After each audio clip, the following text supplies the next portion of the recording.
2018년에 캐나다에서 열린 G7 정상회담 모습입니다.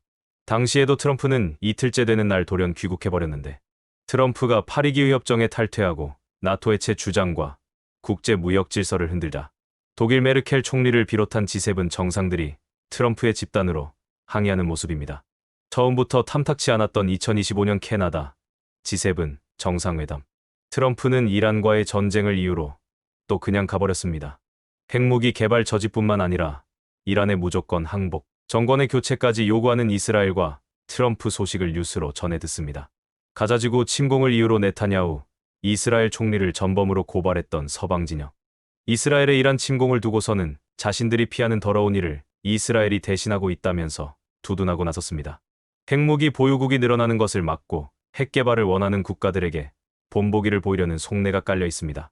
2016년에 트럼프는 어렵게 합의된 이란과의 핵협정이 미국에 불리한 협정이라면서 파기했고 이란은 우라늄 농축에 가속도를 붙이면서 핵무기 개발 우려를 더했습니다. 이란에서 핵무기 개발이 임박했다는 정보에 이스라엘 네타냐후는 명분을 얻었고 트럼프와 이란이 합의하려는 협상이 타결되기 전에 트럼프가 끌려올 수밖에 없는 침공을 감행했습니다. 이스라엘의 군사적 침공은 돌이킬 수 없고 미국은 이스라엘을 버릴 수 없습니다. 현재까지 네타냐후의 전략은 성공해 보이고 이란은 휴전을 원하지만 이스라엘과 미국은 이 상태로 멈출 수가 없습니다. 이라크만큼은 아니겠지만 이란은 엄청난 파괴와 정치적 혼란을 감당해야 할 것으로 보입니다. 이스라엘은 이란으로부터 보복당할 가능성을 없애려 합니다. 아랍권 전체에 일고 있는 적개심도 이스라엘에 대한 두려움으로 바꿔지길 원합니다. 이스라엘과 트럼프의 입장에선 엎질러진 물입니다. 이란에 멀쩡한 것이 남아서는 안 됩니다. 밀란이 일어날 만큼 정치는 혼란스러워야 하고 경제도 군사력도 대항의지를 포기할 만큼 망가지길 원합니다. 친미성격으로 정권이 바뀌기를 원하고 이스라엘과 미국의 보복을 꿈꾸지 못하는 상황까지를 원합니다. 러시아도 중국도 자국으로의 확전 위험 탓에 이란을 적극적으로 돕기가 쉽지 않습니다. 세계 모든 나라가 지금은 비슷한 생각일 것입니다. 네타냐후와 트럼프는 현재 광기를 보이고 있습니다. 행여나 자신의 나라가 휘말릴까 염려합니다. 이스라엘은 버릴 수 있지만 미국을 버릴 수 없습니다. 무역협상에서 눈꼽만큼이라도 더 나은 타결 때문에 트럼프와 더 이상 불편해지는 걸 원하지 않습니다. 이란을 동정하고 이스라엘을 비판해도 자신의 정부가 전쟁에 뛰어들지 않기를 바랍니다. 대한민국의 민주주의는 건재하고 대한민국의 정상적인 외교가 정상화되었음을 알리는 것이 G7에 참석한 목적입니다. 짧지만 참석한 주요국들과 회담하면서 정상국가로서의 복원을 알렸습니다. 예정되었던 한미 정상회담은 이뤄지지 못했지만 한일 정상회담이 열렸고 한일 정상회담에서 이재명 대통령은 조급해하는 일본을 안심시키고 한일 정상회담에서 어떤 메시지가 나올까 주목하던 중국에게 뜻밖의 선물을 줌으로써 중국과 관계 개선의 판을 만들었습니다. 한일 양국의 발표에서 남중국해, 대만, 아시아 태평양이란 단어가 사라졌습니다. 중국과 정상회담을 하는 것이 아니어도 중국이란 나라가 주시하는 한일 정상회담, 중국과 관련한 이 대통령의 메시지 방향에 따라 중국과 관계 개선 여부가 달렸다는 걸 이재명 대통령은 잘 알고 있었습니다. 중국이 예민하게 반응하는 단어는 모두 빼버렸습니다. 국제적으로 현안인 이란 이스라엘 문제도 없었습니다. 현실적으로 가능했던 철저한 실용 외교에 집중했습니다. 직접 대면하지 않아도 외교는 멈춰지지 않습니다. 중국의 입장에서는 대한민국에 병얻은 메시지가 중요했고 이재명 대통령이 언급하지 않음으로써 시진핑은 원하던 선물을 받았습니다. 일본 언론이 하루로 빠지지 않고 한일 경색을 우려했지만 한일 양국의 불편한 문제도 다뤄지지 않았습니다. 두 나라 모두 트럼프 때문에 머리가 아픕니다. 미국에 공동으로 대응하면서도 상대를 앞세워 이용하고 미국으로부터 관세 협상 타결, 본보기가 되는 것을 피해야 합니다. 반대로 서로에게서 우위를 점하기 위해서는 미국이 필요합니다.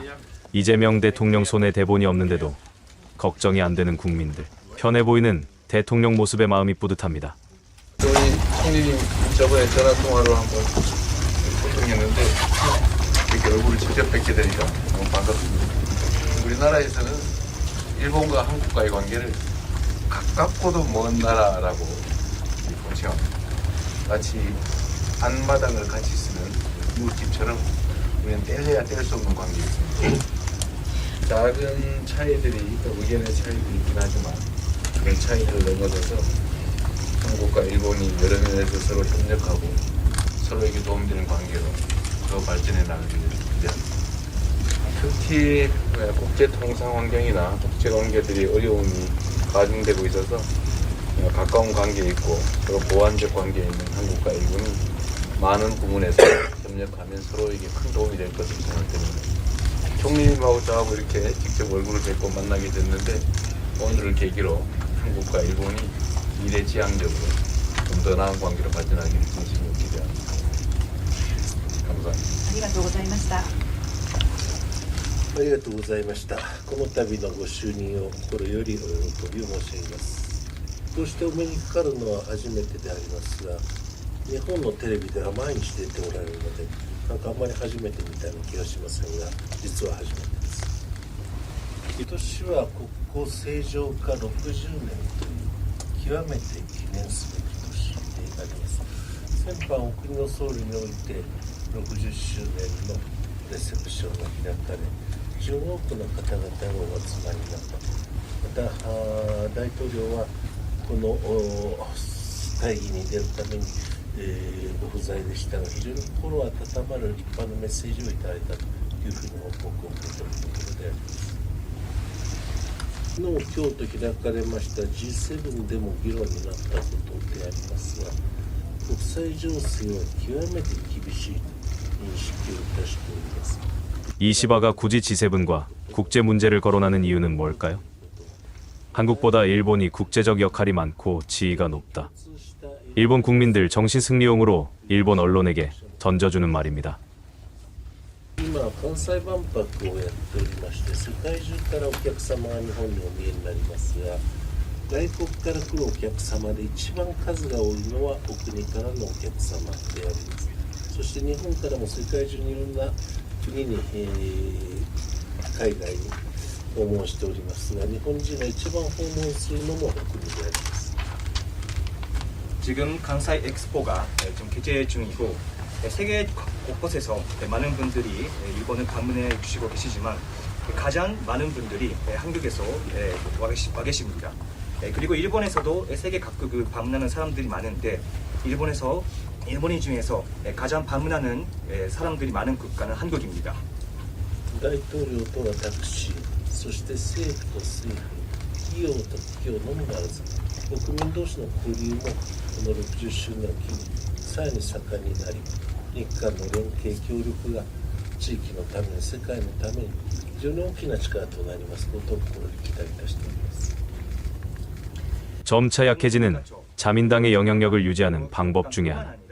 정권 차원에서 국민에게 대한민국을 혐오하게 만드는 여론 조성. 대한민국에서 반일 운동은 특정 사건이 불거질 때 일어나지만 일본에서 혐한 방송과 시위는 멈춘 적이 없습니다. 정상적인 대한민국이면 얼마지 않아 일본을 추월할 것입니다. 대한민국 화이팅!